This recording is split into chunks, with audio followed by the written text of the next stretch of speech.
ఓం నమో వెంకటేశాయ. జ్యోతిర్గణ విధారక జ్యోతిశ్చక్ర విచాలక గోవింద గోవింద. జ్యోతిశక్తి విధాయక జ్యోతిర్మాత్ర నిరూపిత గోవింద గోవింద.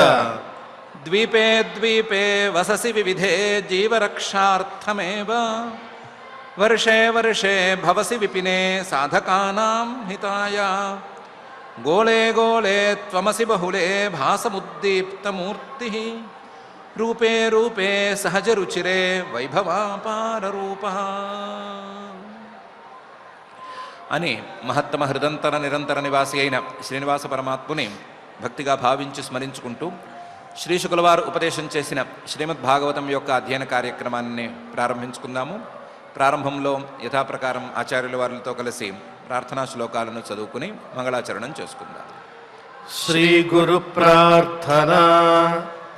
గురుర్బ్రహ్మా గురుర్విష్ణుః గురుర్దేవో మహేశ్వరః గురుః సాక్షాత్ పరం బ్రహ్మ తస్మై శ్రీ గురవే నమః. శ్రీనివాస ప్రార్థనా. మణిభూషణకంఠాయ గణితాఖిల జీవినే ఫణిశైలనివాసాయ శ్రీనివాసాయ తే నమః. అథ సంకల్పః శ్రీమదాదివరాహ క్షేత్రే విరాజమానస్య నిత్యశుద్ధబుద్ధముక్తస్వభావస్య లీలాగృహీతవిగ్రహస్య శ్రీపద్మావతీ జానేః అనుగ్రహేణ అస్మాకం సర్వేషాం బుద్ధిశుద్ధ్యర్థం విద్యాభివృద్ధ్యర్థం భక్తి జ్ఞాన వైరాగ్యాది తదనుకూల సర్వసంపత్సమృద్ధ్యర్థం శ్రీ పరమేశ్వర ప్రీత్యర్థం శ్రీమద్భాగవత పాఠం కరిష్యామహే. అస్య శ్రీమద్భాగవత స్తోత్ర మహామంత్రస్య నారద ఋషిః బృహతి ఛందః శ్రీకృష్ణః పరమాత్మా దేవత బ్రహ్మ బీజం భక్తిశక్తిః జ్ఞానవైరాగ్యే కీలకం అస్మాకం శ్రీమద్భగవత్ప్రసాదసిద్ధ్యర్థే పాఠే వినియోగః. ధ్యానం నారాయణావరరసారుహరమ్యదేశే ద్వీపప్రజాతశుకసూతరవాభిరామే సంసారఘోరఖరసూరకరావరోధే ఆరామ ఆరమత భాగవతే భవార్తాః. శ్రీ గురుభ్యో నమః. శ్రీ శుకులవారు సూర్యచంద్రుల యొక్క గతిని సంక్షిప్తంగా వర్ణించారు. వాళ్ళ యొక్క గతి కంటే వాళ్ళు లోకాలకు చేసేటువంటి ఉపకారాన్ని ఎక్కువగా వర్ణించారు. వాటికంటే వాళ్ళ యొక్క గతుల ద్వారా ఏర్పడేటువంటి కాలాలలో చేయవలసిన సత్కర్మలను గురించి ఎక్కువగా ప్రస్తావించారు.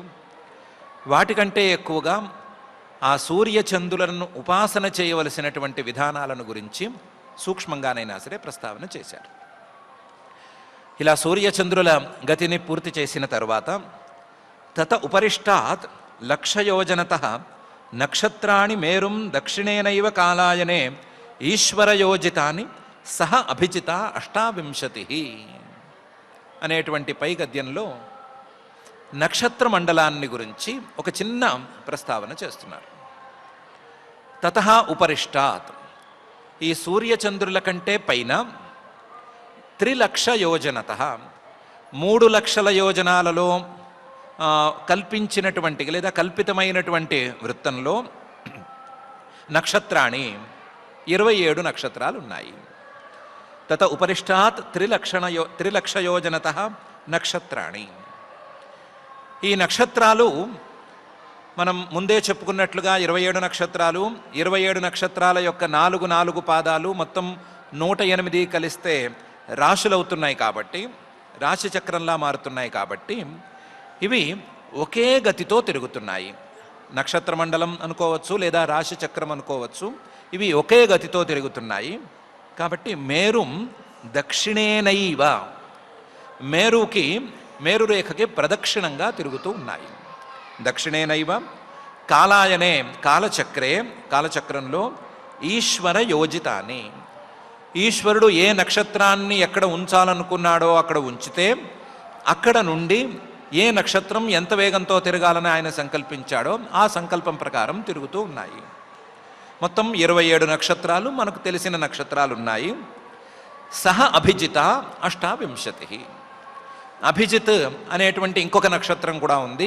దాన్ని కలుపుకుంటే 28, 28 నక్షత్రాలు అవుతాయి. 27 నక్షత్రాలే, వాటి పాదాలు 4 చొప్పున 108 మొత్తం. అవన్నీ కలిపితే ద్వాదశ రాశుల్లో కలిపేటువంటి సంఖ్య అన్నీ సవ్యంగానే ఉన్నాయి. అభిజిత్ అనేటువంటి ఒక విశేషమైన నక్షత్రం మాత్రం వీటికి కలుస్తుంది. కలిస్తే 28 అవుతాయి అని శ్రీ శుకుల వారు చెప్తున్నారు. తతః ఉపరిష్టాత్ 3 లక్ష యోజనత నక్షత్రాణి మేరుం దక్షిణేనైవ కాలాయనే ఈశ్వరయోజితాన్ని సహ అభిజిత 28 అనే ఈ గద్యంలో.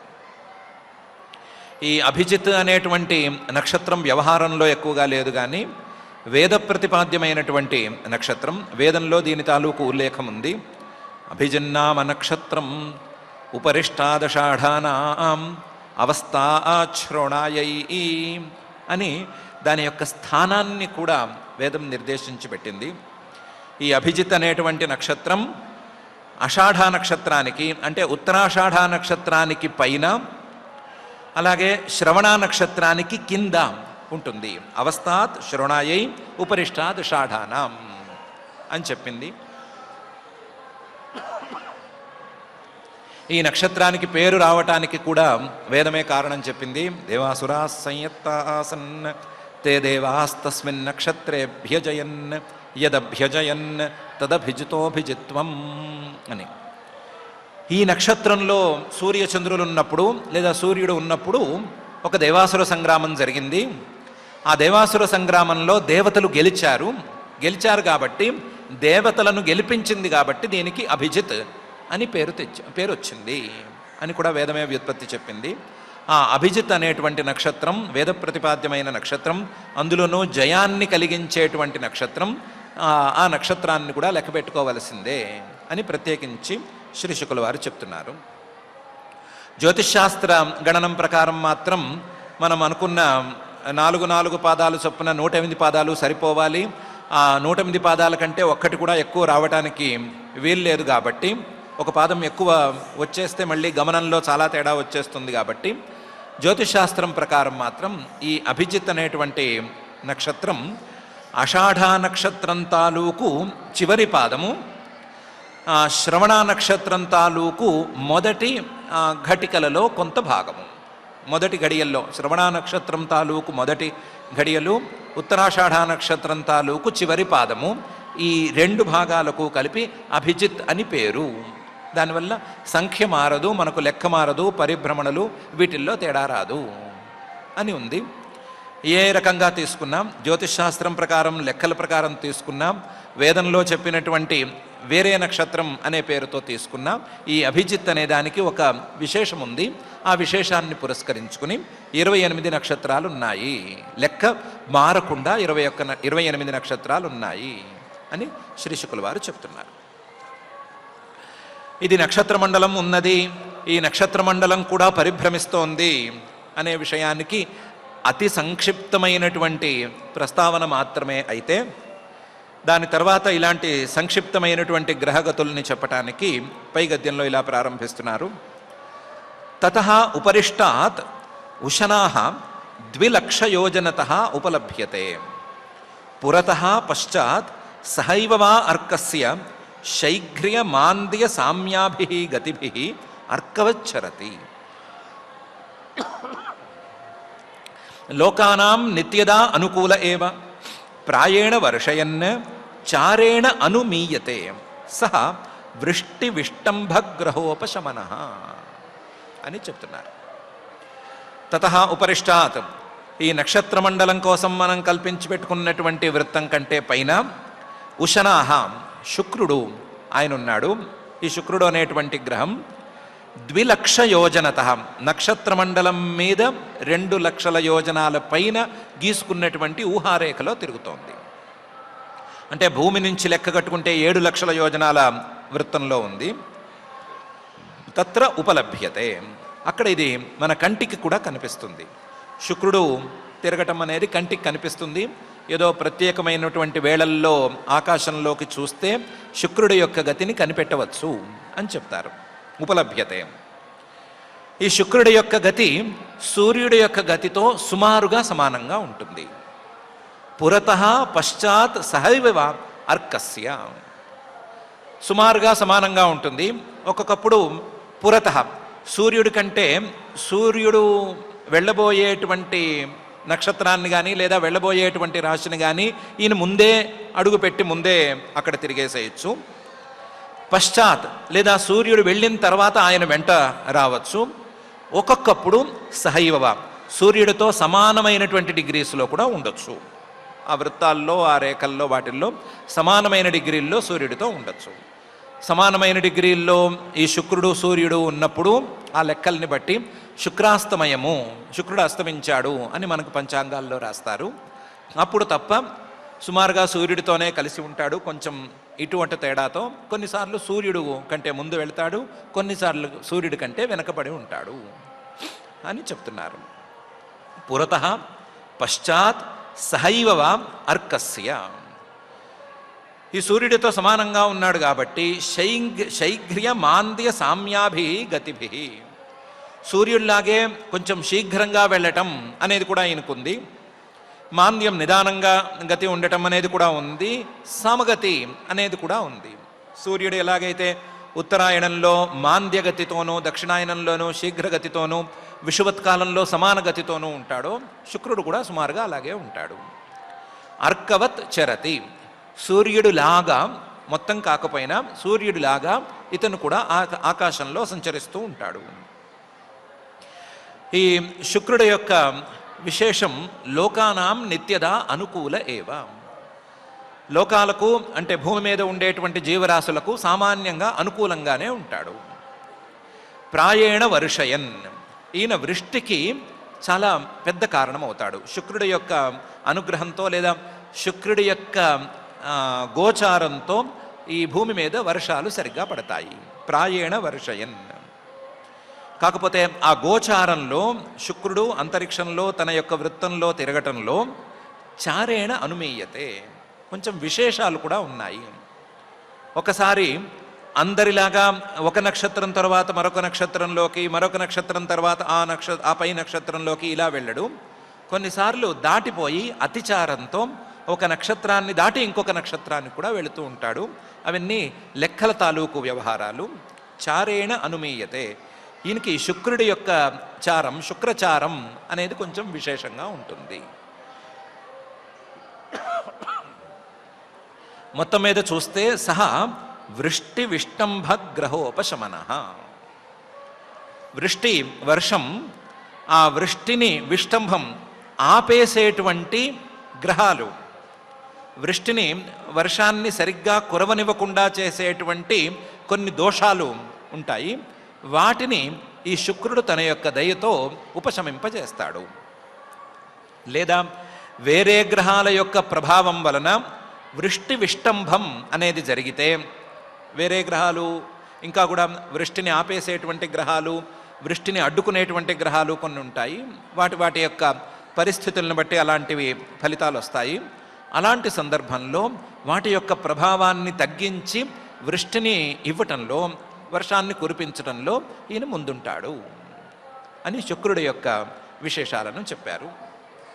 ప్రాథమికంగా శుక్రుడు, ఆయన ఉన్నటువంటి స్థితి, ఆయన తిరిగేటువంటి తీరు, సూర్యుడికి ఆయనకి ఉండేటువంటి పోలిక, ఆ పోలిక తర్వాత ఒక గ్రహంగా ఈ గోచారంలో లేదా భచక్రంలో తిరుగుతున్నప్పుడు భూమి మీద ఆయన చూపించేటువంటి ప్రభావం అనేటువంటి విషయాలను ఈ గద్యంలో చెప్పారు. తతః ఉపరిష్టాత్ ఉశనాః 2,00,000 యోజనతః ఉపలభ్యతే పురతః పశ్చాత్ సహైవ వా అర్కస్య శైఘ్ర్యమాంద్య సామ్యాభిః గతిభిః అర్కవచ్చరతి లోకానాం నిత్యదా అనుకూల ఏవ ప్రాయేణ వర్షయన్ చారేణ అనుమీయతే సహ వృష్టి విష్టంభ గ్రహోపశమనః అని. ఈ శుక్రుడి తర్వాత ఉశనస బుధో వ్యాఖ్యాతః తతః ఉపరిష్టాత్ 2,00,000 యోజనతః బుధః సోమసుతః ఉపలభ్యమానः ప్రాయేణ శుభకృత్ యదా అర్కాద్ వ్యతిరిచ్యేత తదా అతివాతాభ్రప్రాయానావృష్ట్యాది భయం ఆశంసతే అని బుధుడు గురించి చెప్తున్నారు. శుక్రుడు సూర్యుడు సమానమైనటువంటి గతిని కలిగి ఉన్నట్లుగానే బుధుడు సూర్యుడు కూడా సమానమైన గతినే కలిగి ఉంటారు. కాబట్టి శుక్రుడు గురించి చెప్పాము అంటే ఉశనస బుధో వ్యాఖ్యాతః, బుధుడి యొక్క గతి గురించి సామాన్యంగా చెప్పేసినట్లే, దాదాపు చెప్పేసినట్లే. బుధో వ్యాఖ్యాతః. కాకపోతే కొన్ని విశేషాలు చెప్పాలి కాబట్టి చెప్పటమే. ఈ బుధుడు తతః ఉపరిష్టాత్, శుక్రుడి కంటే పైన 2,00,000 యోజనతః 2,00,000 యోజనాల దూరంలో కల్పించినటువంటి ఈ ఊహా వృత్తంలో తిరుగుతూ ఉంటాడు. ఈ బుధుడు సోమసుతః, పురాణాల యొక్క కథనం ప్రకారం సోముడికి, చంద్రుడికి, తార అనేటువంటి మహానుభావురాలకి పుట్టినటువంటి పిల్లవాడైన బుధః సోమసుతః. కాబట్టి తండ్రి తాలూకు కళలు కొన్ని ఉన్నాయి, లోకాలకు మంచి చేసేటువంటి అలవాట్లు ఈయనకు కూడా ఉన్నాయి. కాబట్టి ఉపలభ్యమానః, ఈయన కూడా కంటికి కాస్తంత కనిపిస్తాడు. కొంచెం ఆ దృష్టితో చూస్తే ఆకాశంలో ఈయన కూడా కనిపిస్తాడు. ప్రాయేణ శుభకృత్, సామాన్యంగా మంచే చేస్తాడు. ప్రాయేణ శుభకృత్, ప్రాయేణ శుభకృతే కానీ సూర్యుడితో నిరంతరం కలిసిమెలిసి తిరుగుతూ ఉంటాడు. శుక్రుడి కంటే కూడా సూర్యుడి యొక్క గతికి కాస్తంత దగ్గరగా ఉంటాడు ఈయన. సూర్యుడితో గతి సుమారుగా ఉండటాన్ని, బుధుడి యొక్క గతి సుమారుగా ఉండటాన్ని లెక్క చేయరు. శుక్రుడు సూర్యుడికి చాలా దగ్గరగా తిరుగుతున్నప్పుడు శుక్రుడు అస్తమించాడు అని అన్నట్లుగా బుధుడు అస్తమించాడు అని జ్యోతిష్కులు చెప్పరు. ఎందుకంటే ఆయన గతి ఎప్పుడూ సూర్యుడితో సమానంగానే ఉంటుంది. కాకపోతే ఎప్పుడైనా సూర్యుడి యొక్క గతిని దాటి వెళ్తాడు, సూర్యుడి కంటే కాస్త ముందుంటాడు. అలా సూర్యుడి కంటే ముందున్న పరిస్థితుల్లో మాత్రం అర్కాద్ వ్యతిరిచ్యేత యది తదా, అప్పుడు మాత్రం ఇతను కొంచెం భయానకంగా మారతాడు. ఏ రకంగా భయానకంగా మారతాడు? అతివాత, గాలిని ఎక్కువ వీచేటట్లు చేస్తాడు. అభ్రప్రాయ, మబ్బులు మాత్రం చాలా ఎక్కువగా ఉంటాయి, కానీ అనావృష్టి, వర్షం మాత్రం ఉండదు. మబ్బులేమో దట్టంగా ఉంటాయి, ఆ మబ్బులు కురుస్తాయి అనుకుని బట్టలన్నీ తీసి లోపల పెట్టేసుకున్న తర్వాత ఆ మబ్బులన్నీ కదిలి పక్క ఊరు వెళ్ళి పక్క ఊరిలో కురిసేస్తాయి. ఆ పక్క ఊరి వారు కూడా కురవకుండా ఆ పక్కకి వెళ్ళిపోతాయి అనేటువంటి భయం ఆశంసతే, చూపిస్తాడు, సూచన చేస్తాడు. ఇది శుభగ్రహమే. కానీ సూర్యుడి కంటే అతిచారంలో ఉన్నప్పుడు మాత్రం, సూర్యుడిని దాటి తన యొక్క గతిని పొందినప్పుడు మాత్రం ఇలాంటి భయాలను సూచిస్తాడు. బుధుడి యొక్క అతిచారం అనేది ఇలాంటి భయాలకు సూచనగా ఉంటుంది అని శ్రీ శుక్ల వారు చెప్తున్నారు.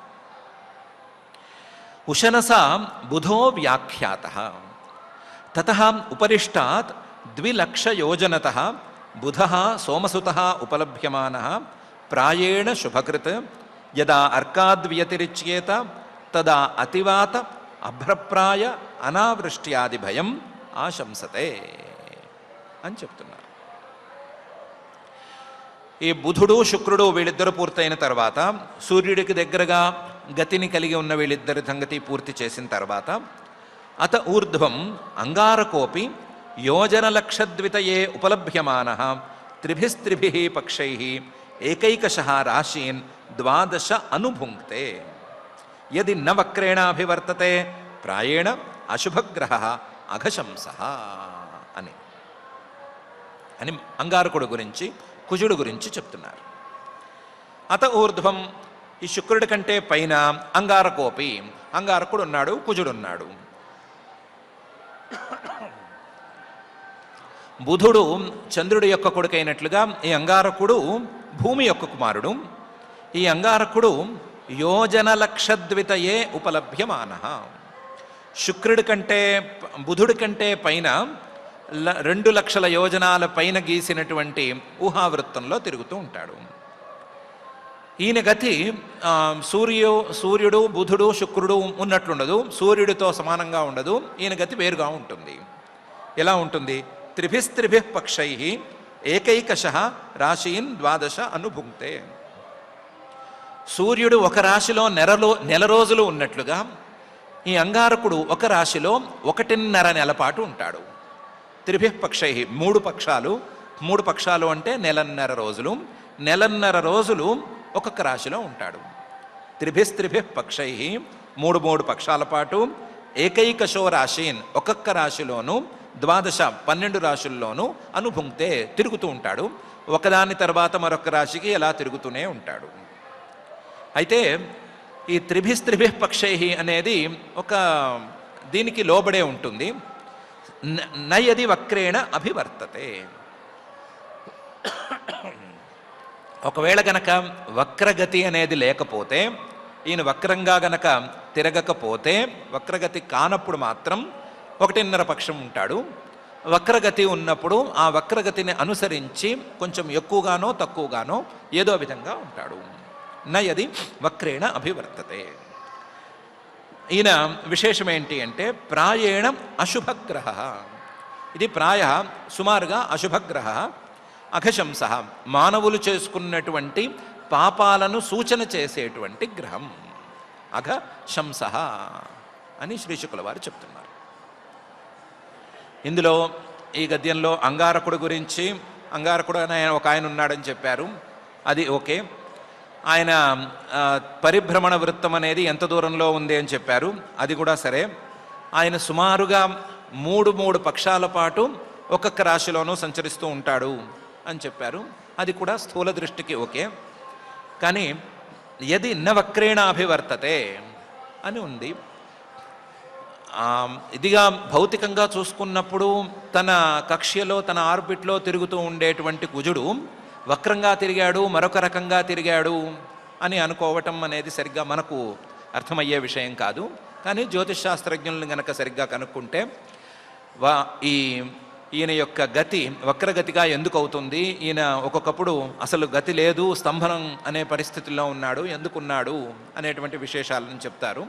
ఆ పరిభ్రమణ వృత్తానికి మనం గీసుకున్న 360 డిగ్రీ వృత్తానికి ఉండేటువంటి లెక్కలలో తేడాలను సరిచేయటానికి జ్యోతిష్ శాస్త్రజ్ఞులు చెప్పేటువంటి ఈ వక్రగతులు లేదా స్తంభనాలు, వీటన్నిటినీ పరిగణనలోకి తీసుకున్నప్పుడు ఈయన ఇలాంటి విశేషాలను తనలో చూపిస్తూ ఉంటాడు అని చెప్పుకోవచ్చు. జ్యోతిశాస్త్రం ప్రకారం చాలా పెద్ద లెక్కల వృత్తాంతం అది, దాన్ని ముట్టుకోకుండానే వక్రగతి అని మాత్రమే చెప్తున్నారు. ఇది ఓకే. ప్రాయేణ అశుభగ్రహ అని కొత్తగా అశుభగ్రహ అని ఈయనకు పేరు పెట్టారు. అశుభగ్రహ అని ఈయనకు పేరు పెట్టారంటే కొంతమంది శుభగ్రహాలు ఉండాలి.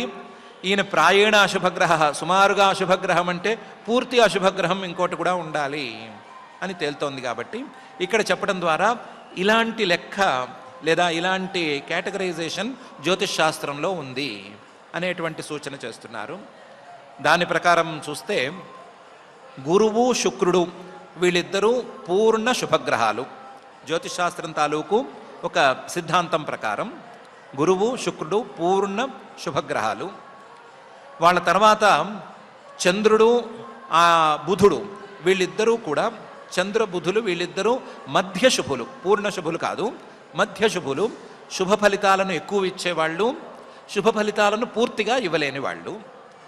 ఆ తర్వాత సూర్యుడు, కుజుడు వీళ్ళిద్దరూ మధ్య అశుభగ్రహాలు లేదా మధ్య పాపగ్రహాలు, అర్ధ పాపులు అని వాళ్ళకు పేర్లు.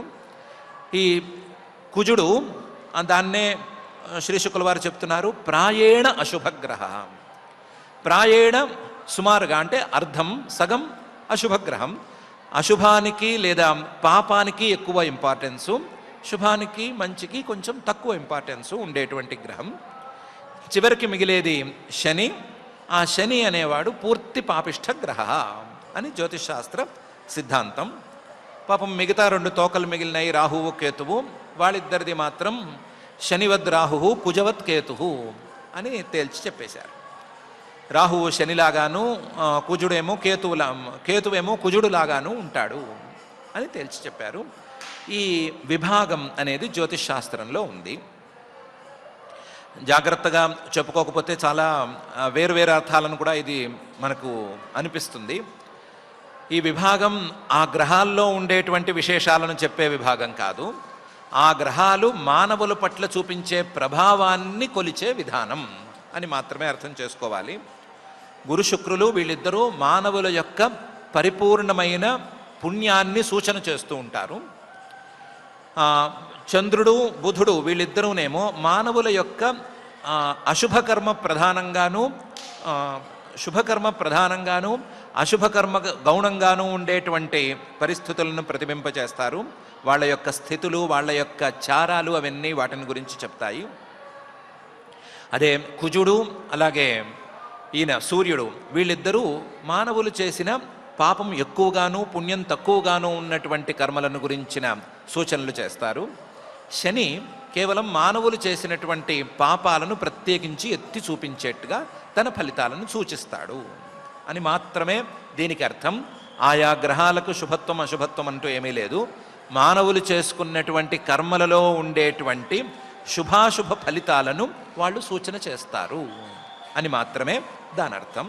దాన్నే ప్రాయేణ అశుభగ్రహ అని చెప్పి ఈ అర్థంలోనే వాడుతున్నాము అని చెప్పటం కోసం అఘశంస, అఘ పాపాన్ని, శంస సూచన చేస్తాడు అని శ్రీ శుక్ల వారు ప్రత్యేకించి చెప్పారు. ఈయన పాపాన్ని సూచన చేస్తాడు అంటే మిగతా వాళ్ళు శుభగ్రహాలు పుణ్యాన్ని సూచిస్తారు, మిశ్రమగ్రహాలన్నీ పుణ్యపాపాలని రెండిటినీ సూచన చేస్తారు అని చెప్పినట్లవుతుంది అని అనుకుంటున్నారు. సంక్షిప్తంగా చెప్దామనే ప్రయత్నంలో ఇలా మాటల్ని కుదించి చెప్తున్నారు శ్రీ శుక్ల వారు. అత ఊర్ధ్వం అంగారకోపి యోజనలక్షద్వితయే ఉపలభ్యమానః త్రిభిస్త్రిభిః పక్షైః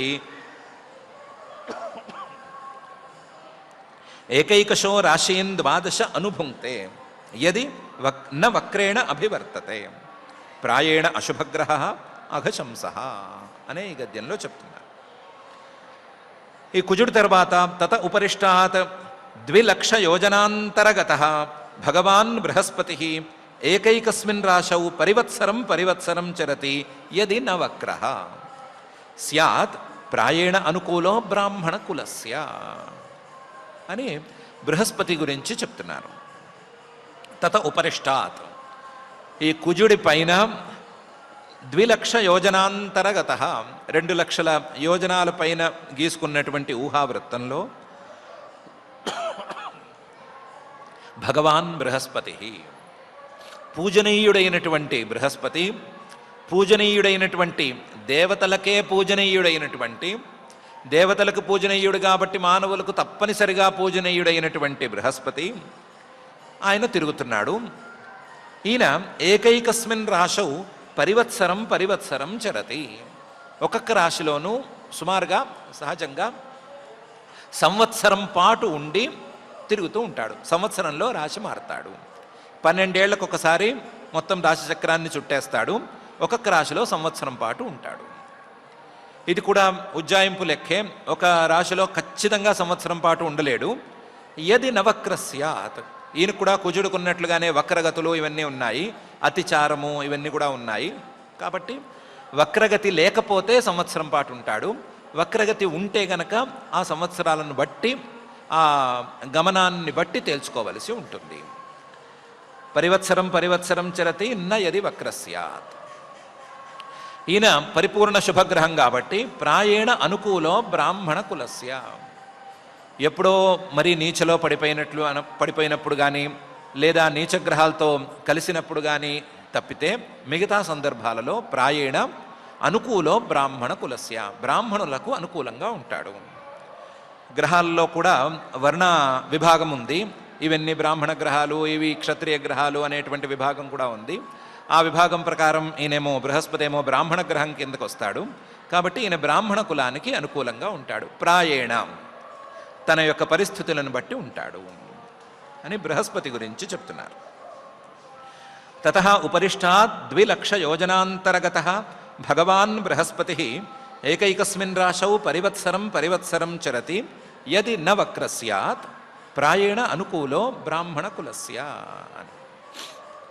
ఈయన కూడా అయిపోయిన తర్వాత తత ఉపరిష్టాత్ యోజనలక్షద్వయాత్ ప్రతీయమానః శనైశ్చరః ఏకైకస్మిన్ రాశౌ 30 మాసాన్ విలంబమానః సర్వానేవ అనుపర్యేతి తావద్భిరనువత్సరైః ప్రాయేణ హి సర్వేషాం అశాంతికరః అని శనైశ్చరుడి యొక్క విశేషాలను చెప్తున్నారు. తత ఉపరిష్టాత్ ఈ గురుగ్రహం కంటే పైన యోజనలక్షద్వయాత్ 2,00,000 యోజనాల దూరంలో గీసుకున్నటువంటి ఊహా రేఖలో ప్రతీయమానః శనైశ్చరః అక్కడ తిరుగుతూ ఉంటాడు శనైశ్చరుడు. ఈ శనైశ్చరుడు ఏకైకస్మిన్ రాశౌ ఒక్కొక్క రాశిలోనూ 30 మాసాన్ 30 నెలల చొప్పున తిరుగుతూ ఉంటాడు. 30 నెలలు అంటే 12 నెలలు ఒక సంవత్సరం అయితే రెండో 12 నెలలు 24 నెలలు, ఇంకా 6 నెలలు కలిస్తే 2.5 సంవత్సరాల పాటు ఒక్కొక్క రాశిలో తిరుగుతాడు. 30 నెలల చొప్పున ఒక్కొక్క రాశిలో తిరుగుతాడు. అందుకనే మనకి ఏళ్ళనాటి శని అంటే 7.5 ఏళ్ల పాటు వస్తుంది. వ్యయరాశిలోనూ జన్మరాశిలోనూ తర్వాత ద్వితీయ రాశిలోనూ ఉండటాన్ని లెక్కగడితే మొత్తం 7.5 ఏళ్ల కాలం అందుకనే వస్తుంది. 30 మాసాన్. ఈయన యొక్క గతి అన్ని గ్రహాల గతి కంటే కూడా నిదానంగా ఉంటుంది ఆయనకి. అందుకనే శనైశ్చరః, శనై నిదానంగా చరః తిరుగుతాడు అనే పేరు కూడా ఉంది. అందువల్ల విలంబమానః చాలా నిదానంగా తిరుగుతూ ఉంటాడు. కానీ సర్వానేవ అనుపర్యేతి అన్ని రాశుల్ని ఈయన కూడా చుట్టొస్తూనే ఉంటాడు. తావద్భిరనువత్సరైః ఈ 2.5 ఏళ్ల పాటు ఒక రాశిలో ఉంటే మొత్తం 12 రాశుల్ని చుట్టి రావడానికి ఎన్నేళ్లు పడుతుందో అన్నేళ్ల పాటు తిరుగుతూనే ఉంటాడు. ఊరికే ఏం కూర్చోడు, కానీ కొంచెం నిదానంగా తిరుగుతూ ఉంటాడు. ప్రాయేణ హి సర్వేషాం అశాంతికరః. ఈయన పాపాన్ని సూచించేటువంటి పాపగ్రహం కాబట్టి, పాపాన్ని సూచించే పాపగ్రహం కాబట్టి ఆ పాపానికి ఫలితంగా వచ్చేటువంటి అశాంతిని సూచన చేస్తూ ఉంటాడు. అందువల్లనే ప్రాయేణ సుమారుగా సర్వేషాం అందరికీ కూడా అశాంతికరః అశాంతిని సూచన చేస్తూ ఉంటాడు. ఆయన ఇవ్వడు, ఆయనేమి అశాంతిని ఇవ్వలేడు. మానవులు తాము చేసుకున్నటువంటి కర్మలకే ఫలితాలను అనుభవించాలి. వాళ్ళు చేసుకున్న కర్మలకు ఫలితాలను ఆయన సూచన చేస్తూ ఉంటాడు అని చెప్తున్నారు. ప్రాయేణ అనేది ఆయన కూడా ఉంది. కొన్ని సందర్భాలలో మంచి ఫలితాన్ని కూడా ఇవ్వవచ్చు. ఈయన జ్ఞానప్రదాత, వైరాగ్యప్రదాత కాబట్టి ఈ అశాంతి కంటే 1,000,000 రెట్లు గొప్ప ఫలితాలను కూడా ఇవ్వవచ్చు. సాధారణ స్థితుల్లో 3, 6 లాంటి కొన్ని స్థానాల్లో ఉంటే ఇంకా మంచి ఫలితాలను ఇస్తాడని కూడా ఉంది. లేదా ఫలానా లగ్న జాతకులకైతే మంచి ఫలితాలను ఇస్తాడని ఉంది. ఏవో రకరకాల విశేషాలు ఉన్నాయి. కొంతమందికి చాలా యోగకారకుడుగా కూడా ఉండడని కాదు. ప్రాయేణ సర్వేషాం అశాంతికరః సామాన్యంగా అందరికీ అశాంతిని సూచన చేస్తూ ఉంటాడు అని చెప్తున్నారు. తత ఉపరిష్టాద్ యోజనలక్షద్వయాత్ ప్రతీయమానః శనైశ్చరః ఏకైకస్మిన్ రాశౌ 30 మాసాన్ విలంబమానః సర్వానేవ అనుపర్యేతి తావద్భిరనువత్సరైః ప్రాయేణ హి సర్వేషాం అశాంతికరః అని. ఇది 7 గ్రహాల యొక్క ఉల్లేఖం ఇక్కడతో ముగిస్తే రాహుకేతువుల గురించి తర్వాత మాట్లాడుకుందాము అన్నట్లుగా తత ఉత్తరస్మాత్ ఋషయః 11 లక్షయోజనాంతరే ఉపలభ్యంతే య ఏవ లోకానాం శమనుభావయంతః భగవతో విష్ణో యత్ పరమం పదం ప్రదక్షిణం ప్రక్రమంతి అని చెప్తున్నారు. ఈ తత శనైశ్చరుడి కంటే పైన ఉత్తరస్యాం ఉత్తర దిక్కులో ఋషయ ఋషిమండలం ఉంది, సప్తర్షి మండలం ఉంది. ఈ సప్తర్షి మండలం శనైశ్చరుడి కంటే 11 లక్ష యోజనాంతరే ఉపలభ్యంతే. 11 లక్షల యోజనాల దూరంలో గీసినటువంటి వృత్తంలో వీళ్ళు తిరుగుతూ ఉంటారు. సప్తర్షి మండలం ఈ శనిని కూడా దాటి అవతల వైపు ఉంది, నక్షత్ర మండలం కాబట్టి అది ఉపలభ్యంతే. ఇవి ఈ సప్తర్షులు కూడా సుమారుగా కంటికి కనిపిస్తారు. రాత్రిపూట ఉత్తరం వైపు జాగ్రత్తగా చూస్తే మంచం కోడు ఆకారంలో కనిపిస్తారు అని చెప్తారు. జీవితంలో పెళ్లి చేసుకున్న వాళ్ళకి ఒక్కసారి చూపించే ప్రయత్నం కూడా చేస్తారు. వాళ్ళు కనుక చూడగలిగితే ఆ సమయంలో చూడగలిగినట్లు. యోజనాంతరే ఉపలభ్యంతే య ఏవ లోకానాం శమనుభావయంతః. ఈ సప్తర్షులు వాళ్ళ యొక్క తపస్సుతో ఈ లోకం నుంచి నక్షత్ర పదవిని పొంది నక్షత్రాలుగా పైన ఉంటూ నక్షత్రాలుగా ఉన్నప్పుడు కూడా తమ కింద ఉన్నటువంటి లోకాలకు మంచి జరగాలి అనేటువంటి ప్రార్థనను నిరంతరం చేస్తూ ఉంటారు. లోకానాం శం అనుభావయంతః, అందరూ సుఖంగా ఉండాలి అనేటువంటి ప్రార్థనతోనే ఉంటారు. వాళ్ళు భగవతః విష్ణోః యత్ పరమం పదం, శ్రీమన్మహావిష్ణువు యొక్క పరమం పదం అనే పేరు కలిగినటువంటి ధ్రువుడున్నటువంటి స్థానాన్ని ప్రదక్షిణం ప్రక్రమంతి, ప్రదక్షిణంగా తిరుగుతూ ఉంటారు. మిగతా గ్రహాలు ఇవన్నీ సూర్యుడి చుట్టూ తిరిగేటువంటి గ్రహాలు, సూర్యుడితో సమానమైనటువంటి గతి అవి ఉండేటువంటి గ్రహాలు. వీళ్ళు ఈ సప్తర్షులు గ్రహాల కిందకి రారు, వీళ్ళు నక్షత్ర మండలం కిందకు వస్తారు. నక్షత్ర మండలం సహజంగానే ధ్రువుడి చుట్టూ తిరుగుతూ ఉంటుంది కాబట్టి వీళ్ళు కూడా ధ్రువుడి చుట్టూ తిరుగుతూ ఉంటారు అని వీళ్ళ గురించి చెప్తున్నారు. తత ఉత్తరస్మాత్ ఋషయః 11 లక్ష యోజనాంతరే ఉపలభ్యంతే య ఏవ లోకానాం శమనుభావయంతః భగవతో విష్ణోః యత్ పరమం పదం ప్రదక్షిణం ప్రక్రమంతి అనేటువంటి ఈ గద్యంలో. ఈ గద్యంతో 17 గద్యాలున్నటువంటి జ్యోతిశ్చక్రవర్ణనం అనే పేరు కలిగినటువంటి పంచమ స్కంధంలోని 22వ అధ్యాయం పూర్తయింది. ఈ అధ్యాయంలో చాలా చిన్న అధ్యాయమే అయినా సూర్యుడు, చంద్రుడు, అలాగే మిగతా 5 గ్రహాలు, అలాగే సప్తర్షి మండలం వీటి యొక్క వీటిని చెప్పారు. వీటి గతులతో పాటు సూర్యచంద్రుల యొక్క విశేషాలను, వాటి యొక్క ఉపాసనా విధానాలను చెప్పారు. మిగతా గ్రహాల యొక్క అతి సంక్షిప్త పరిచయము, వాళ్ళ యొక్క శుభాశుభ సూచన ఫలితాలు, వాటిని గురించి అతి సంక్షిప్తంగా ప్రస్తావన చేశారు. ఋషిమండలం, సప్తర్షి మండలం దాని గురించి కూడా ఒకసారి ప్రస్తావన చేశారు. ఇది చేసిన తర్వాత త్రయోవింశాధ్యాయం 23వ అధ్యాయంలో శ్రీశుక ఉవాచ, శుకులవారు ఇలా అంటున్నారు.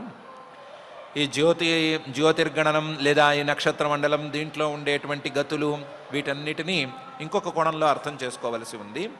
ఆ రెండో కోణాన్ని చెప్తాను అని ప్రారంభించి శ్రీశుక ఉవాచ, శ్రీశుకుల వారు అంటున్నారు. అథ తస్మాత్ పరతః 13 లక్ష యోజనాంతరతః యత్తద్ విష్ణోః పరమం పదమభివదంతి యత్ర మహాభాగవతః ధ్రువః ఔత్తానపాదిః అగ్నినా ఇంద్రేణ ప్రజాపతినా కశ్యపేన ధర్మేణ చ సమకాలయుగ్భిః సబహుమానం దక్షిణతః క్రియమాణః ఇదానీమపి కల్పజీవినాం ఆజీవ్యః ఉపాస్తే తస్య ఇహ అనుభావః ఉపవర్ణితః అని చెప్తున్నారు. ఇంతవరకు చెప్పుకున్నది ఒక ఎత్తు, ఇక మీద చెప్పుకునేది ఇంకొక ఎత్తు. అథ ఇక మీద తస్మాత్ పరతః, ఋషిమండలం కంటే కూడా పైన 13 లక్ష యోజనాంతరతః, ఋషిమండలం సప్తర్షి మండలం నుంచి 13 లక్షల యోజనాల దూరంలో గీసినటువంటి వృత్తంలో యత్తద్ విష్ణోః పరమం పదం వదంతి, శ్రీమన్మహావిష్ణువు యొక్క పరమస్థానం, ఉత్తమ స్థానం అని పిలువబడేటువంటి ధ్రువుడున్నాడు, ఆయన తిరుగుతుంటాడు. ఇప్పుడు ధ్రువుడు తిరుగుతూ ఉంటాడు అని అనుకోవద్దు. ధ్రువుడు ఉన్నాడు. యత్తద్ విష్ణో పరమం పదం తదభివదంతి. ఆ పరమం స్థానంలో యత్ర మహాభాగవత ధ్రువ, మహాభాగవత భగవద్భక్తుల్లో కల్లా చాలా గొప్పవాడైనటువంటి ధ్రువుడు, ఉత్తానపాద మహారాజు గారి యొక్క కుమారుడైనటువంటి ధ్రువుడు ఆయన అక్కడున్నాడు. ఆయనకి ధ్రువుడు కదలకుండా ఉండేవాడు అనేటువంటి పేరు ఉంది. ఆ పేరు ప్రకారం చూసుకుంటే అగ్నినా ఇంద్రేణ ప్రజాపతినా కశ్యపేన ధర్మేణ చ సమకాలయుగ్భి సబహుమానం దక్షిణత క్రియమాణ. ఆయన తన స్థానంలో ధ్రువంగా కదలకుండా ఉన్నట్లు ఆయన్ని అగ్ని అనేటువంటి నక్షత్రం, ఇంద్రుడు అనేటువంటి నక్షత్రం, ప్రజాపతి అనే నక్షత్రం, కశ్యప నక్షత్రం, ధర్మ నక్షత్రం అనేటువంటి నక్షత్రాలు సమకాల యుగ్భి, ఆయనతో సుమారుగా సమానమైనటువంటి కాలంలోనే ఉండేటువంటి ఈ నక్షత్రాలు సబహుమానం దక్షిణత క్రియమాణ,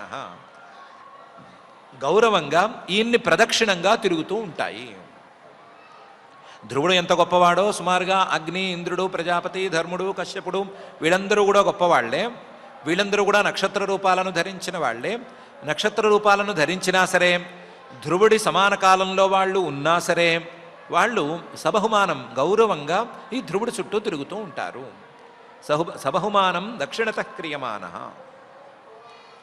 ఇదానీమపి, ఇప్పటికి కూడా మనం ఈ మాట చెప్పుకునేటప్పటికి కూడా ఆస్తే ఉన్నాడు, ఆయన అక్కడే ఉన్నాడు. కల్పజీవినాం ఆజీవ్య ఉపాస్తే. సుదీర్ఘకాలం పాటు జీవితం ఉన్నవాళ్ళు ఉంటారు కదా, సుదీర్ఘకాలం పాటు ఆయుస్సు ఉన్నవాళ్ళు ఉంటారు కదా, కల్పాల పాటు బతికేటువంటి వాళ్ళు, అలాంటి వాళ్లకు ఆశ్రయంగా ఆయన కూడా ఉన్నాడు. ఉపాస్తే, తన చోట్లో తానున్నాడు. తస్య ఇహ అనుభావ వర్ణిత. ఆయన యొక్క ప్రభావాన్ని గురించి మనం ఇంతకుముందే చెప్పేసుకున్నాము. ఆయన ఈ నక్షత్రాన్ని అనేటువంటి రూపానికి ఎందుకు వెళ్ళాడు, ఎలా వెళ్ళగలిగాడు, ఆయన చేసుకున్న తపస్సు ఏంటి, ఆయన కోరిక ఏంటి, ఇచ్చిన వరం ఏంటి, వీటన్నింటి గురించి చెప్పేసుకున్నాము. ఆయన యొక్క విశేషాలను మనం చెప్పేసుకున్నాం కాబట్టి ఆ విశేషాల ప్రకారం చూస్తే ఆశ్చర్యమేమీ లేదు. ఆయన చాలా గొప్ప స్థానంలో ఉన్నాడు అని ధ్రువుడి గురించి చెప్తున్నారు. అథ తస్మాత్ పరతః 13 లక్ష యోజనాంతరతః యత్తద్ విష్ణో పరమం పదమభివదంతి యత్ర మహాభాగవతః ధ్రువః ఔత్తానపాదిః అగ్నినా ఇంద్రేణ ప్రజాపతినా కశ్యపేన ధర్మేణ చ సమకాలయుగ్భిః సబహుమానం దక్షిణతః క్రియమాణః ఇదానీమపి కల్పజీవినాం ఆజీవ్యః ఉపాస్తే తస్య ఇహ అనుభావః ఉపవర్ణితః అనేటువంటి ఈ గద్యంలో ధ్రువుడు అనేటువంటి పేరుతో ఆయన నిశ్చలంగా ఉంటాడు, కదలకుండా ఉంటాడు అని చెప్పే మాట, సుమారుగా చెప్పే మాట. ఈ జ్యోతిష్చక్రంలో, ఈ కాలచక్రంలో ప్రతి నక్షత్రము, ప్రతి అణువు తిరుగుతూ ఉన్నట్లుగానే ధ్రువుడు కూడా తిరుగుతూనే ఉంటాడు, ఉండాల్సిందే. తిరగకుండా ఉండటానికి అవకాశం అనేది ఈ కాలచక్రంలో ఎవ్వరికీ లేదు, తిరుగుతూనే ఉంటాడు. కానీ ఆయన యొక్క వృత్తం, పరిభ్రమణ వృత్తం చాలా పెద్దదవ్వటం వలన, ఎంత పెద్దది అంటే సుమారుగా ఒక పాయింట్ నుంచి ఇంకొక పాయింట్కు రావటానికి 35,000 ఏళ్ళు కూడా పట్టేందుకు అవకాశం ఉండేటువంటి పెద్ద వృత్తం అవ్వటం వలన ఆయన యొక్క కదలికలు సామాన్యమైనటువంటి మానవులకు అర్థం కావు. సామాన్యమైన మానవులు ఆయన కదలికలను కనీసం ఊహించలేరు. అందువల్ల వాళ్ళ భాషలో ధ్రువ అని చెప్తున్నాము. సామాన్యమైన మానవులకి ఆయుస్సును లెక్క కట్టుకోవటానికి సూర్యుడి యొక్క గతిని ఉపయోగించుకున్నట్లే కల్పజీవినాం, కల్పాల పాటు జీవించే వాళ్ళు కొంతమంది ఉంటారు కదా, వాళ్ళ యొక్క ఆయుస్సును లెక్క కట్టుకోవడానికి ధ్రువుడి యొక్క గతిని కూడా వర్ణించుకోవాల్సిన అవసరం ఉంటుంది. ధ్రువుడి యొక్క గతిని బట్టి ధ్రువుడు ఎక్కడి నుంచి ఎక్కడికి వరకు వెళ్ళేంత వరకు వీళ్ళు బతికి ఉన్నారు, వీళ్ళ ఆయుస్సు ధ్రువుడి గతి ప్రకారం ఏ రాశి నుంచి ఏ రాశి వరకు వెళితే, లేదా ఏ పాయింట్ నుంచి ఏ డిగ్రీ నుంచి ఏ డిగ్రీ వరకు వెళితే సరిపోతుంది అని లెక్కలేసుకోవటానికి కూడా ధ్రువుడి యొక్క గతి అనేది ఉంది. కల్పజీవినాం ఆజీవ్య. కాకపోతే సామాన్య మానవులకి 35,000 సంవత్సరాలంటే చాలా పెద్ద కాలం కాబట్టి ఆ కాలంలో తరతరాలు లెక్కలేనన్ని తరాలు మారిపోతాయి కాబట్టి ఆయన యొక్క గతిని వర్ణించి పెట్టుకోవటం అనేది సాధ్యం కాదు కాబట్టి ధ్రువ అని పేరు పెట్టి ఆయన నిశ్చలంగా ఉన్నాడు అని అర్థం చేసుకోండి అని చెప్తున్నాము అని సూచనాత్మకంగా చెప్పారు. పరిచయాత్మకంగా చెప్పేది కాబట్టి ధ్రువుడు, ఆయన యొక్క గతి, ఆయన యొక్క వృత్తం ఏంటి, ఆయన పరిభ్రమణ వేగం ఏమిటి, ఆ వేగం ప్రకారం ఎక్కడి నుంచి ఎంత దూరం వెళతాడు అనే విషయాల్ని ఇక్కడ చెప్పుకోనక్కర్లేదు అని చెప్తున్నారు. కాకపోతే ఆయన యొక్క గొప్పదనాల్ని వేరే విధంగా చెప్పుకోవాలి. సహి సర్వేషాం జ్యోతిర్గణానాం గ్రహ నక్షత్రాదీనాం అనిమిషేణ అవ్యక్తరంహస భగవతా కాలేన భ్రామ్యమాణానాం స్థాణురివ అవష్టంభ ఈశ్వరేణ విహిత శశ్వదవభాసతే అని ఆయన యొక్క విశేషం.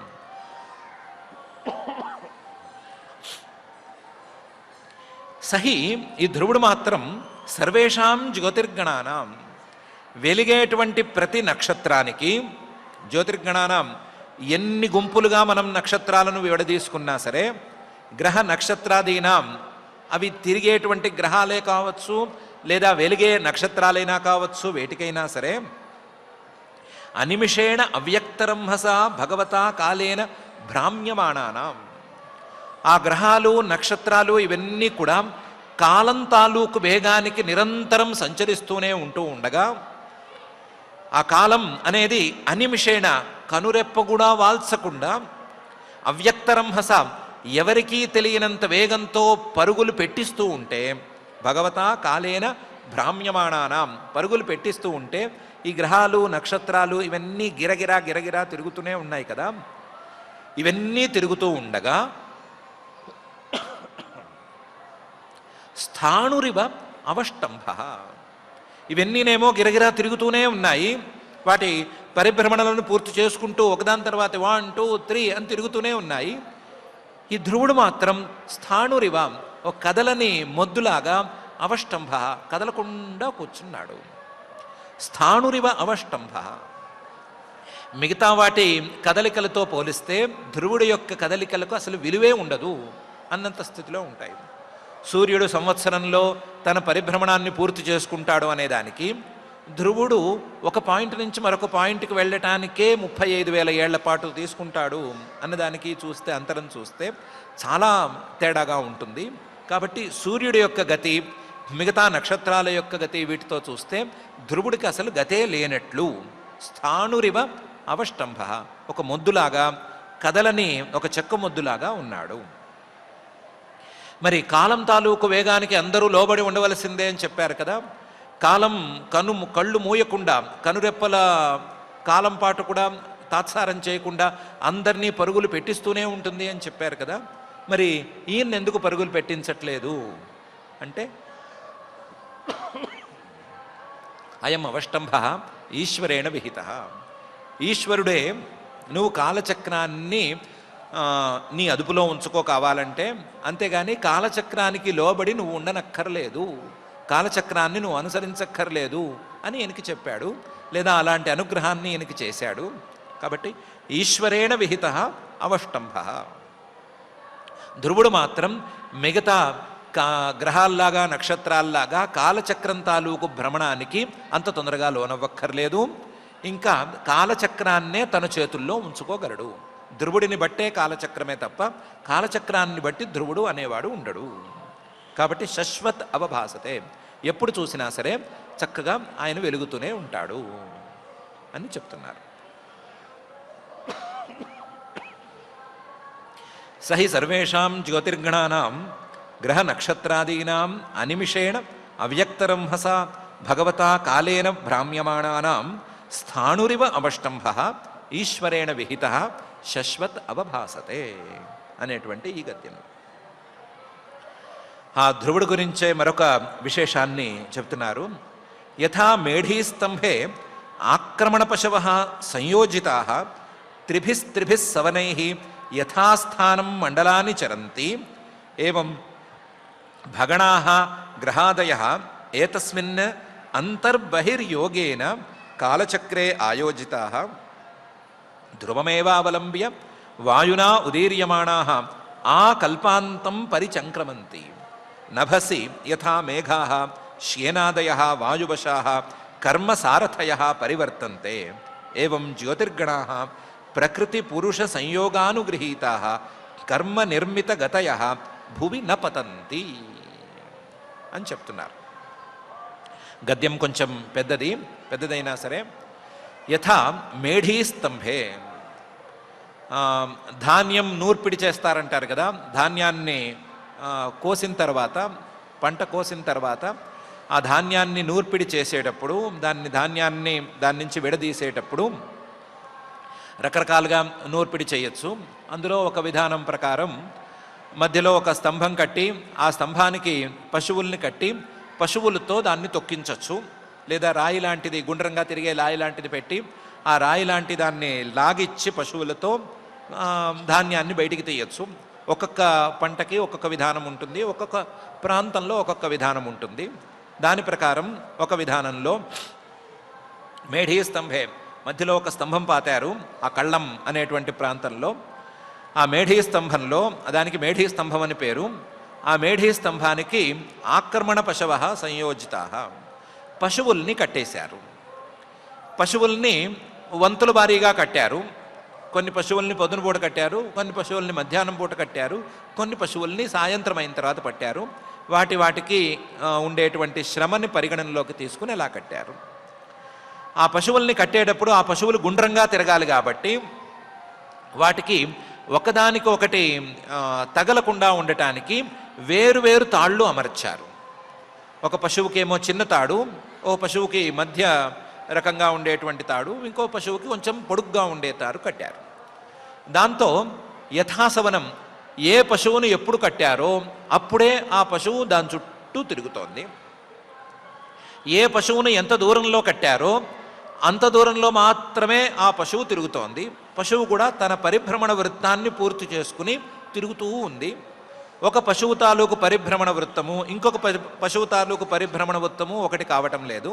ఎందుకంటే కట్టిన తాళ్ళు చిన్నవి, పెద్దవి, మధ్య రకంవి ఇలా ఉన్నాయి. ఇలా ఆక్రమణ పశవ సంయోజితా కట్టారు. ఇవి త్రిభిస్త్రిభిస్ సవనై యథాస్థానం మండలాన్ని చరంతి. తమను కట్టేసినటువంటి కాలాల్లో, తమను కట్టేసినటువంటి ప్రాంతాల్లో తమ పరిభ్రమణలను పూర్తి చేసుకుంటూ ఉన్నాయి. మండలాన్ని చరంతి. ఏవం ఇదే విధంగా భగణాః గ్రహాదయ, ఆకాశంలో మనకు కనిపించేటువంటి నక్షత్రాలు, గ్రహాలు, గోళాలు ఇవన్నీ కూడా ఏతస్మిన్, ఈ ధ్రువుడు అనేటువంటి మేఢీ స్తంభంలోనే కట్టబడి ఉన్నాయి. పశువుల్లో ఎలాగైతే ముందు వెనక అనేటువంటి తేడా ఉందో అలాగే అంతర్బహిర్యోగేన, ధ్రువుడి కంటే కొంచెం దూరంలో, ధ్రువుడికి చాలా దూరంలో, ధ్రువుడికి చాలా చాలా దూరంలో అనేటువంటి తేడాతో ఈ గ్రహాలని కట్టేశారు. కాలచక్రే ఆయోజితా, కాలం అనేటువంటి చక్రానికి కట్టేశారు. ధ్రువమేవ అవలంబ్య, కాలచక్రం అనే దాని చుట్టూ తిరుగుతున్నాయి కదా, తిరుగుతున్నవి ఈ గ్రహాలన్నీ కూడా ధ్రువమేవ అవలంబ్య చరంతి. ఈ ధ్రువుణ్ణే, స్తంభం లాంటి ధ్రువుణ్ణే ఆసరాగా చేసుకుని తిరుగుతున్నాయి. అయితే వీటి యొక్క భ్రమణానికి లేదా ఈ గ్రహాల యొక్క గతులకి వాయునా ఉదీర్యమాణా, వాయువులు అంతరిక్షంలో ఉండేటువంటి ఆవహ ప్రవహ అనే పేరు కలిగినటువంటి సప్త వాయువులు చోదకాలుగా ఉంటాయి. వాయువులు అంటే శక్తులు అని ఇంతకుముందు చెప్పుకున్నాము. ఆ శక్తులు చోదకాలుగా పనిచేస్తాయి. వాయునా ఉదీర్యమాణా, ఆ శక్తులు చోదకంగా పనిచేస్తే ఈ గ్రహాలన్నీ తిరుగుతున్నాయి. ఎంతవరకు తిరుగుతాయి? ఆకల్పాంతం పరిచంక్రమంతి.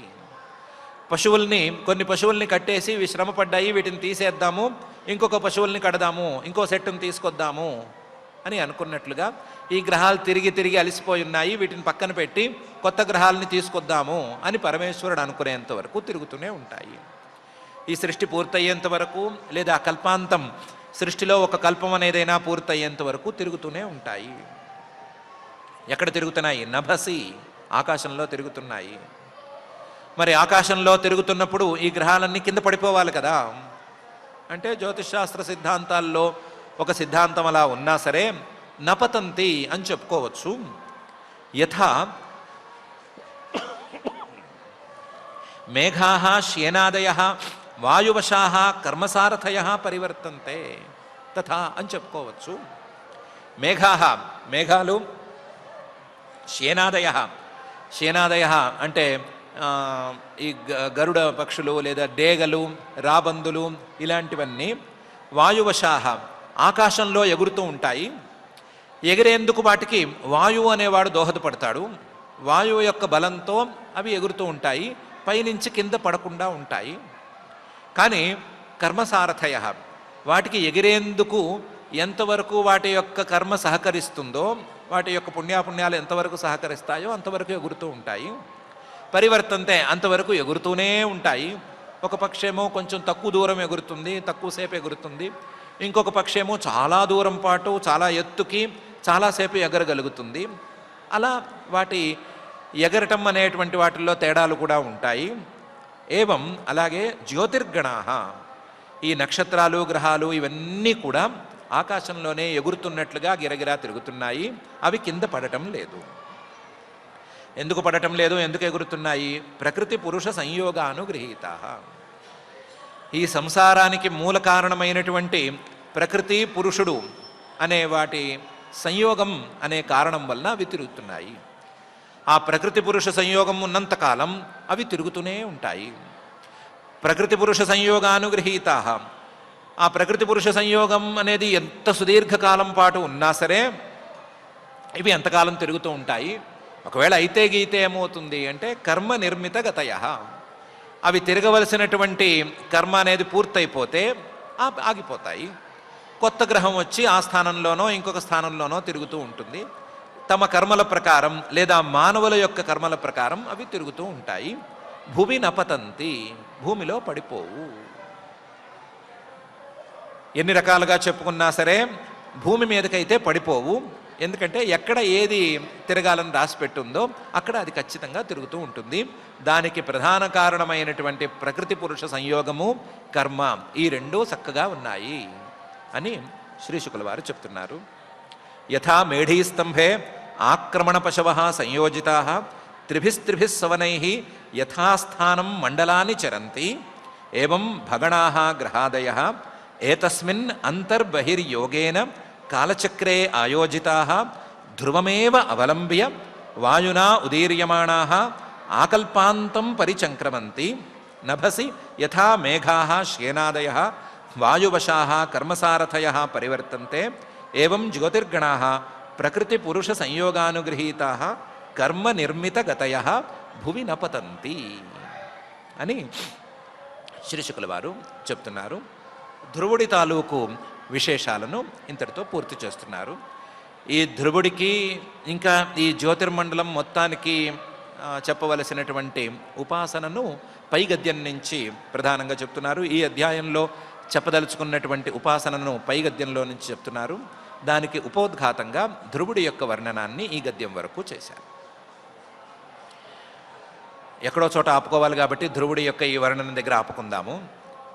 ఇందులో మనం తెలుసుకోవలసిన విషయాలే ఎక్కువ ఉన్నాయి కాబట్టి గ్రహాలు, వాటి యొక్క గతులు, వాటి యొక్క విభాగాలు, అవి ఫలితాలను ఇచ్చేటువంటి విధానాలు, శాస్త్రీయమైనటువంటి విధానాలు, ఏదో తోస్తే చెప్పేటువంటి విధానాలు కాకుండా శాస్త్రీయమైనటువంటి విధానాలు, ఆ గ్రహాల యొక్క స్థితిని బట్టి మానవులకు సూచింపబడేటువంటి ఫలితాలు అనేటువంటి విషయాల మీద మనం ఇంకా కూడా ఫర్దర్గా స్టడీ చేసుకోవచ్చు. కాకపోతే శాస్త్రీయంగా మాత్రమే స్టడీ చేసుకోవచ్చు.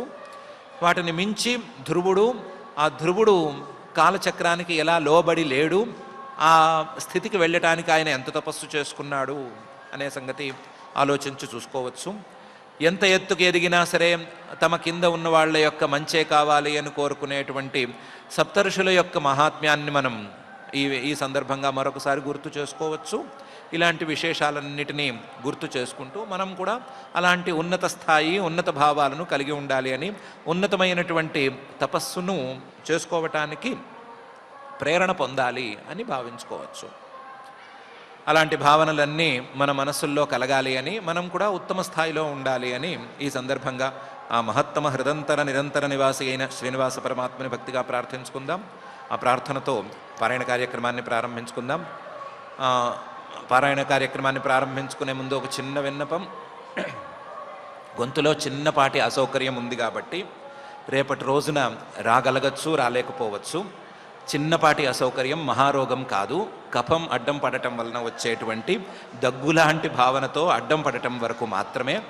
దీన్ని తగ్గించుకోవటానికి ఏమైనా విశ్రాంతి అవసరమైతే గొంతుకి రేపటి రోజున రాలేకపోవచ్చు. దానికి ముందస్తు అనుమతిని ఇవ్వవలసిందిగా ప్రార్థన.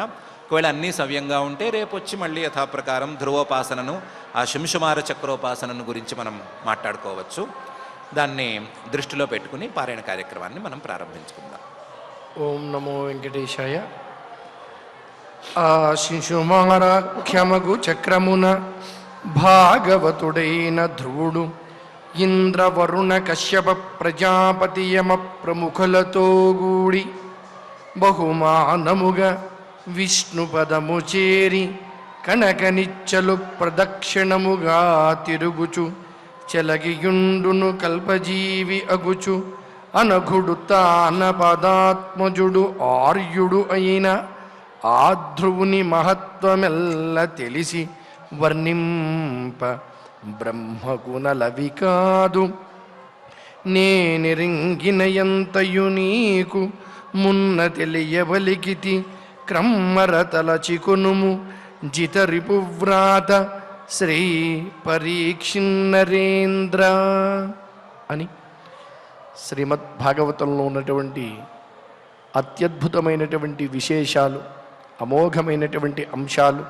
అందున మన నిత్యం మనకు మన జీవన చక్రాన్ని నడిపించేటువంటి జ్యోతికి సంబంధించిన జ్యోతిష్శాస్త్ర విశేషాలతో పాటు ఆ ధ్రువుణ్ణి కూడా తలుచుకునేటువంటి భాగ్యాన్ని ఈనాటి భాగవత అమృత రసాస్వాదన ప్రక్రియలో ఆచార్యముఖతః ఆ దేవదేవుడు మనకు అందించాడు. ఆ భావాలన్నిటినీ కూడా చక్కగా స్మరించుకుంటూ శ్రద్ధగా మనం శ్రీమద్భాగవతంలో 5వ స్కంధంలో 22వ అధ్యాయంలో 11వ గద్య భాగం దగ్గర నుంచి, అదేవిధంగా 23వ అధ్యాయంలో ఉన్నటువంటి కొన్ని గద్య భాగాలను పారాయణ చేసుకుందాం. అథ శ్రీమద్భాగవతే పారమహంస్యాం సంహితాయాం పంచమస్కంధే ద్వావింశాధ్యాయే గద్యభాగః తతః ఉపరిష్టాత్ త్రిలక్షయోజనతః నక్షత్రాణి మేరుం దక్షిణేనైవ కాలాయనే ఈశ్వరయోజితాని సహాభిజిత అష్టావింశతిః తతః ఉపరిష్టాత్ ఉశనాః ద్విలక్షయోజనతః ఉపలభ్యతే పురతః పశ్చాత్ సహైవ వార్కస్య శైఘ్ర్య మాంద్య సామ్యాభిః గతిభిః అర్కవచ్చరతి లోకానాం నిత్యదా అనుకూల ఏవ ప్రాయేణ వర్షయన్ చారేణ అనుమీయతే సహ వృష్టివిష్టంభ గ్రహోపశమనః ఉశనసా బుధో వ్యాఖ్యాతః తత ఉపరిష్టాత్ ద్విలక్షయోజనతః బుధః సోమసుతః ఉపలభ్యమానః ప్రాయేణ శుభకృత్ యదా అర్కాత్ వ్యతిరిచ్యేత తదా అతివాత అభ్రప్రాయ అనావృష్ట్యాది భయం భయం ఆశంసతే ఆశంసతే అత ఊర్ధ్వం అత ఊర్ధ్వం అంగారకోపి అంగారకోపి యోజన లక్షద్వితయే యోజనలక్షద్వితయే ఉపలభ్యమానః ఉపలభ్యమానః త్రిభిస్త్రిభిః త్రిభిస్త్రిభిః పక్షైః పక్షైః ఏకైకశః ఏకైకశః రాశీన్ రాశీన్ ద్వాదశానుభుంక్తే ద్వాదశానుభుంక్తే యది న వక్రేణ యదిన వక్రేణ అభివర్తతే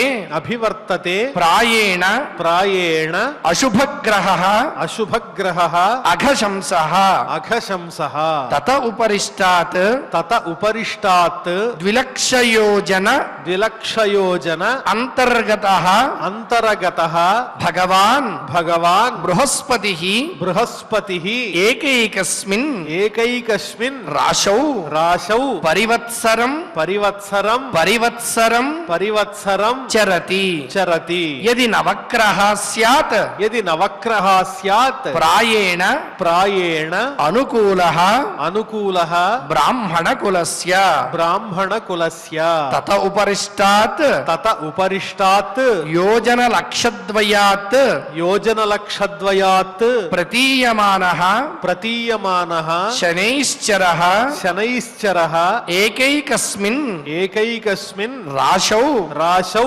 త్రింశన్మాసాన్ త్రింశన్మాసాన్ విలంబమానః విలంబమానః సర్వానేవ సర్వానేవ అనుపర్యేతి అనుపర్యేతి తావద్భిః తావద్భిః అనువత్సరైః అనువత్సరైః ప్రాయేణ హి ప్రాయేణ హి సర్వేషాం సర్వేషాం అశాంతికరః అశాంతికరః తతః తతః ఉత్తరస్మాత్ ఉత్తరస్మాత్ ఋషయః ఋషయః ఏకాదశ ఏకాదశ లక్ష యోజనాంతరే లక్షయోజనాంతరే ఉపలభ్యంతే ఉపలభ్యంతే య ఏవ లోకానాం య ఏవ లోకానాం శమనుభావయంతః శమనుభావయంతః భగవతః భగవతః విష్ణోః విష్ణోః యత్ పరమం పదం యత్ పరమం పదం ప్రదక్షిణం ప్రదక్షిణం ప్రక్రమంతి ప్రక్రమంతి ఇతి ఇతి శ్రీమద్భాగవతే శ్రీమద్భాగవతే పారమహంస్యాం సంహితాయాం పారమహంస్యాం సంహితాయాం పంచమస్కంధే పంచమస్కంధే ద్వావింశోऽధ్యాయః ద్వావింశోऽధ్యాయః అథ అథ శ్రీమద్భాగవతే శ్రీమద్భాగవతే పారమహంస్యాం సంహితాయాం పారమహంస్యాం సంహితాయాం పంచమస్కంధే పంచమస్కంధే త్రయోవింశోऽధ్యాయः త్రయోవింశోऽధ్యాయः శ్రీశుక ఉవాచ శ్రీసుక ఉవాచ అథ అథ తస్మాత్ తస్మాత్ పరతః పరతః త్రయోదశ త్రయోదశ లక్ష యోజనాంతరతః లక్షయోజనాంతరతః యత్తద్విష్ణోః యత్తద్విష్ణోః పరమం పదం పరమం పదం అభివదంతి అభివదంతి యత్ర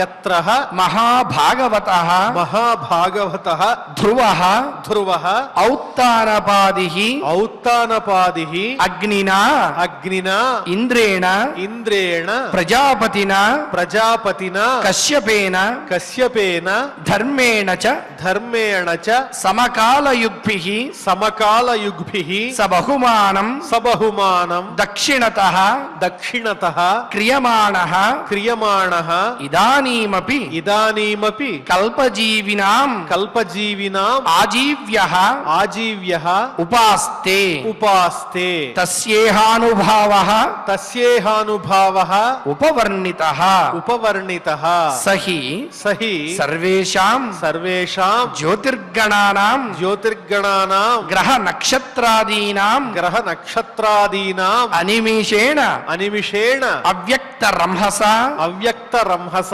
భగవత భగవత కాలేన కాలేన భ్రామ్యమాణానాం భ్రామ్యమాణానాం స్థాణురివ స్థాణురివ అవష్టంభః అవష్టంభః ఈశ్వరేణ ఈశ్వరేణ ఈశ్వరేణ విహితః విహితః శశ్వత్ శశ్వత్ అవభాసతే అవభాసతే యథా యథా మేఢీస్తంభే మేఢీస్తంభే ఆక్రమణ పశవః ఆక్రమణ పశవః సంయోజితాః సంయోజితాః త్రిభిస్త్రిభిః త్రిభిస్త్రిభిః సవనైః సవనైః యథాస్థానం యథాస్థానం మండలాని మండలాని చరంతి చరంతి ఏవం ఏవం భగణాః భగణాః గ్రహాదయః గ్రహాదయః ఏతస్మిన్ ఏతస్మిన్ అంతర్బహిర్యోగేన అంతర్బహిర్యోగేన కాలచక్రే కాలచక్రే ఆయోజితాః ఆయోజితాః ధ్రువమేవ ధ్రువమేవ అవలంబ్య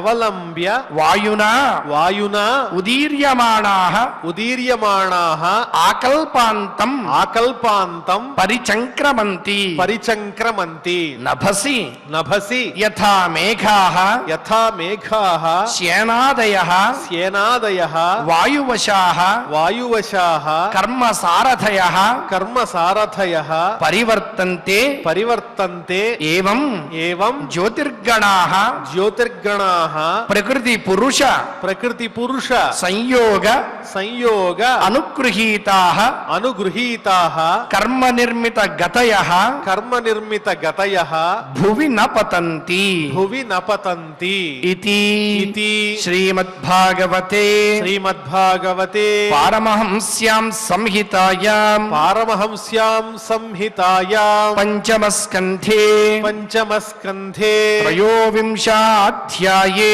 త్రయోవింశాధ్యాయే గద్యభాగః గద్యభాగః. పారాయణ కార్యక్రమాన్ని భక్తి శ్రద్ధలతో పరిపూర్ణం చేసుకున్నాం. ఇప్పుడు అందరం కలిసి క్షమా ప్రార్థనాదులు పలుకుదాం. అథ క్షమా ప్రార్థనా యదక్షరవద భ్రష్టం మాత్రాహీనం చ యద్భవేత్ తత్సర్వం క్షమ్యతాం దేవ నారాయణ నమోస్తుతే. అథ భగవత్ సమర్పణం కాయేన వాచా మనసేంద్రియైర్వా బుద్ధ్యాత్మనా వా ప్రకృతే స్వభావాత్ కరోమి యద్యత్ సకలం పరస్మై నారాయణాయేతి సమర్పయామి. అథ లోకక్షేమ ప్రార్థనా సర్వే భవంతు సుఖినః సర్వే సంతు నిరామయాః సర్వే భద్రాణి పశ్యంతు మా కశ్చిద్ దుఃఖభాగ్ భవేత్. అథ మంగళం శ్రియః కాంతాయ కళ్యాణ నిధయే నిధయేర్థినాం శ్రీవేంకట నివాసాయ శ్రీనివాసాయ మంగళం.